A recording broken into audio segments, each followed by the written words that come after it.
Assalamualaikum warahmatullahi wabarakatuh. Saya perwakilan dari kelas 12 IPS 2 kelompok 6 akan mempresentasikan mengenai materi agenda reformasi sejarah Indonesia.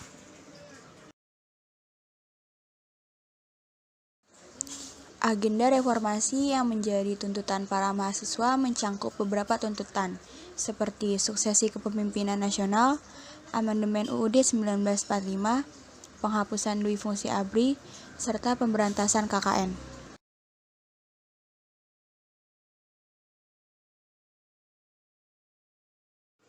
Suksesi kepemimpinan nasional.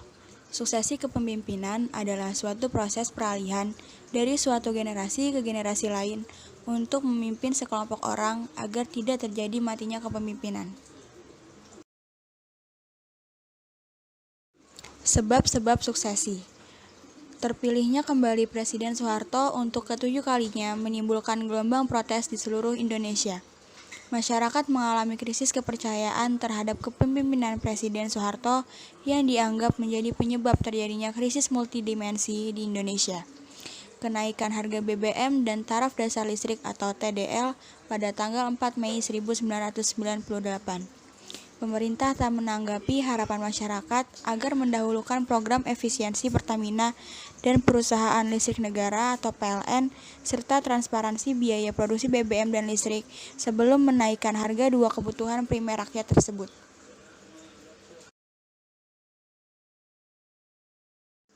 Kronologi terjadinya suksesi kepemimpinan nasional.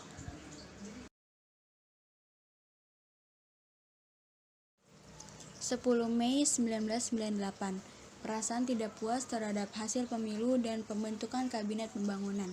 Kemarahan rakyat bertambah setelah pemerintah secara sepihak menaikkan harga BBM. Namun keadaan tersebut tak menghentikan Presiden Soeharto untuk mengunjungi negara Mesir. Presiden menganggap keadaan dalam negeri pasti dapat teratasi. 12 Mei 1998, tuntutan reformasi membawa korban tertembaknya 4 mahasiswa Trisakti hingga tewas ketika saat melakukan demonstrasi. Kejadian itu dikenal sebagai peristiwa Semanggi. 13 Mei 1998, Presiden Soeharto menyatakan ikut berduka cita atas terjadinya peristiwa Semanggi. Melalui Menteri Luar Negeri Ali Alatas, Presiden Soeharto atas nama pemerintah mengatakan tidak mungkin memenuhi tuntutan reformasi di Indonesia. 15 Mei 1998, Presiden Soeharto tiba kembali di Jakarta. Oleh karena itu, ABRI menyiagakan pasukan tempur dengan peralatannya di segenap penjuru kota. 16 Mei 1998, Presiden Soeharto menerima kedatangan Harmoko, Ketua DPR MPR RI, yang menyampaikan aspirasi masyarakat untuk meminta mundur dirinya dari jabatan Presiden RI. 17 Mei 1998, demonstrasi besar-besaran untuk meminta Soeharto turun dari jabatan Presiden RI terjadi di gedung DPR MPR RI. 18 Mei 1998, Ketua DPR MPR RI Harmoko di hadapan para wartawan meminta sekali lagi kepada Presiden Soeharto untuk mundur dari jabatan Presiden RI. 19 Mei 1998, beberapa ulama besar, tokoh budayawan dan tokoh cendekiawan seperti Ketua PBNU Kiai Haji Abdurrahman Wahid atau Gus Dur, MH Ainun Najib, budayawan, Nurcholish Madjid, Direktur Universitas Paramadina, Ali Yafi, Ketua MUI, Profesor Malik Fajar, Muhammadiyah, Profesor Yusril Ilza Mahendra, Guru Besar Tata Negara UI, Kiai Haji Khalil Bardowi, Muslimin Indonesia, Sumarsono Muhammadiyah, Ahmad Bagja NU, dan Ma'ruf Amin NU bertemu Presiden Soeharto di Istana Negara. Pertemuan itu membahas tentang reformasi dan kemungkinan mundurnya Presiden Soeharto. 20 Mei 1998, Presiden Soeharto berencana membentuk komite reformasi untuk mempromosikan tuntunan para demonstran. Namun, permintaan Presiden Soeharto tersebut ditolak oleh 9 tokoh tersebut. Di luar gedung istana, pasukan ABRI dari berbagai angkatan siap siaga sehingga suasana menjadi tegang. Semangat reformasi ternyata tidak mereda. Hal tersebut terlihat dari masih banyaknya mahasiswa yang bertahan di gedung DPR MPR di Senayan. 22 Mei 1998. Dengan adanya desakan dari mahasiswa dan masyarakat serta mempertimbangkan kepentingan bangsa dan negara, maka pada tanggal 21 Mei 1998 pukul 10, Presiden Soeharto meletakkan jabatannya di depan Mahkamah Agung. Selanjutnya, berdasarkan pasal 8 UUD 1945, maka Presiden menunjuk Wakil Presiden B.J. Habibie sebagai pejabat Presiden dan dilakukan pelantikan di depan Mahkamah Agung.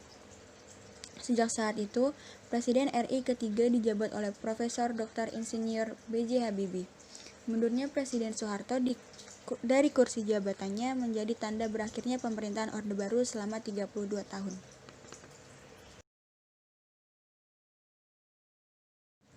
Penghapusan dui fungsi ABRI.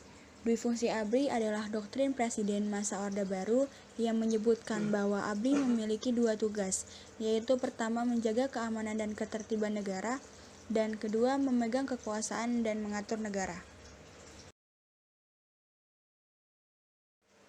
Tujuan dibentuknya dui fungsi ABRI, meningkatkan peran militer dalam kehidupan masyarakat dan pemberian wewenang pada militer dalam kekuasaan politik. Dampak adanya dui fungsi ABRI, peningkatan kesejahteraan prajurit ABRI, kontribusi ABRI dalam pembangunan, terjadinya dominasi ABRI dalam kehidupan masyarakat, ABRI menjadi alat politik praktis. Tujuan penghapusan dui fungsi ABRI: 1. Pembersihan militer dari politik. 2. Pembersihan lembaga ekstrayudisial atau lembaga yang berada di luar kekuasaan pengadilan seperti BIA, BAKIN, dan BAIS. 3. Pembubaran struktur organisasi ABRI. Pemberantasan KKN, korupsi, kolusi, dan nepotisme. Salah satu tuntutan agenda reformasi yang digulirkan oleh berbagai masalah adalah pemberantasan KKN. Berbagai pelaku penjahat Orde Baru yang merugikan masyarakat dan menguntungkan para pejabat dan kroni-kroni Orde Baru tersebut merupakan salah satu penyebab krisis multidimensional di Indonesia. Hal itu disebabkan karena perilaku KKN memunculkan sistem ekonomi biaya tinggi yang membebani keuangan negara. Selain itu, budaya KKN yang dilakukan para pejabat Orde Baru tersebut telah menguras sumber ekonomi negara yang seharusnya digunakan untuk meningkatkan kesejahteraan rakyat di bidang kesehatan, pendidikan, dan pembangunan prasarana fisik lainnya. Di zaman Orde Baru, praktek KKN tumbuh sangat subur. Dalam laporan PBB dan Bank Dunia menempatkan Soeharto sebagai pemimpin terkorup di dunia. Dalam laporan PBB itu diungkapkan, kekayaan negara yang dicuri oleh Soeharto dan keluarganya diperkirakan mencapai 15 miliar dolar hingga 35 miliar dolar Amerika Serikat. Angka itu lebih tinggi dari pencurian yang dilakukan oleh diktator Filipina, Ferdinand Marcos, yang berkisar 5 miliar hingga 10 miliar dolar Amerika Serikat. Sejak tahun 2003, Indonesia punya lembaga anti korupsi, yakni Komisi Pemberantasan Korupsi atau KPK. Tetapi belajar dari pengalaman banyak negara, pemberantasan korupsi tidak bisa diletakkan di atas pundak satu lembaga saja. Apalagi akhir-akhir ini berembus isu bahwa KPK hanya menjadi alat politik rezim berkuasa. Buktinya, skandal Bank Senturi yang melibatkan Wapres Budiono dan mantan Menteri Keuangan Sri Mulyani tidak dituntaskan oleh KPK. Selain korupsi, praktek nepotisme juga tak surut di era reformasi ini. Pemerintahan Susilo Bambang Yudhoyono juga tidak punya itikat politik untuk memerangi praktek terkutuk ini. Buktinya, selama 2 periode pemerintahan, SBY telah menempatkan keluarganya, termasuk anak-anaknya, dalam jabatan-jabatan politik strategis. Partai Demokrat, partainya Presiden SBY, tak ubahnya Partai Keluarga Cikeas. Isu praktek kolusi juga tak berkurang di era reformasi ini. Kasus mafia pajak seperti Gayus Tambunan hanyalah sebagian kecil dari praktek kolusi pajak di Indonesia. Menurut ekonom Derajat Wibowo, kebocoran pajak di Indonesia mencapai ratusan triliun tiap tahunnya. Praktek suap oleh kepentingan bisnis terhadap aparat negara juga masih kuat.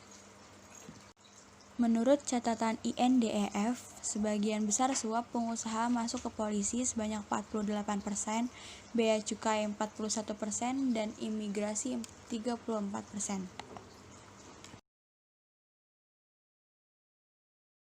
Amandemen UUD 1945.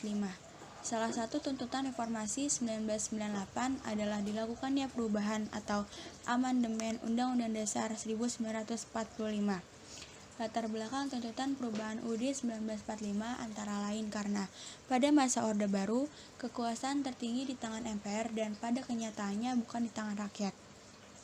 Kekuasaan yang sangat besar pada presiden, adanya pasal-pasal yang terlalu luas sehingga dapat menimbulkan multitafsir, serta kenyataan rumusan UUD 1945 tentang semangat penyelenggara negara yang belum cukup didukung ketentuan konstitusi.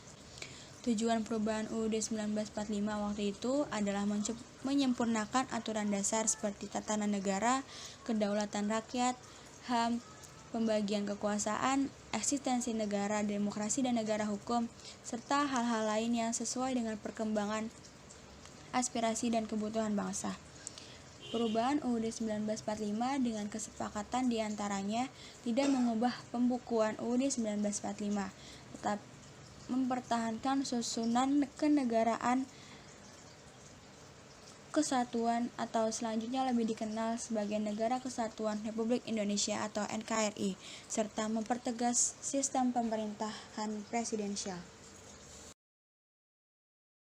Dalam kurun waktu 1999 sampai 2002, UUD 1945 mengalami 4 kali perubahan atau amandemen yang ditetapkan dalam sidang umum dan sidang tahunan MPR. Sidang Umum MPR 1999 tanggal 24 sampai 21 Oktober 1999.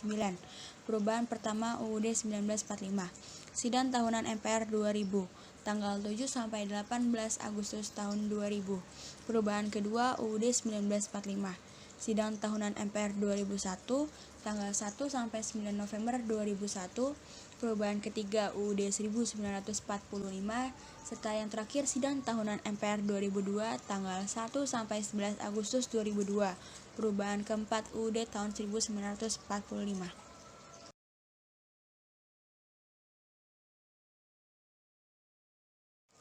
Sekian pemaparan materi tentang agenda reformasi dari kelompok kami. Kurangnya mohon maaf. Wassalamualaikum warahmatullahi wabarakatuh.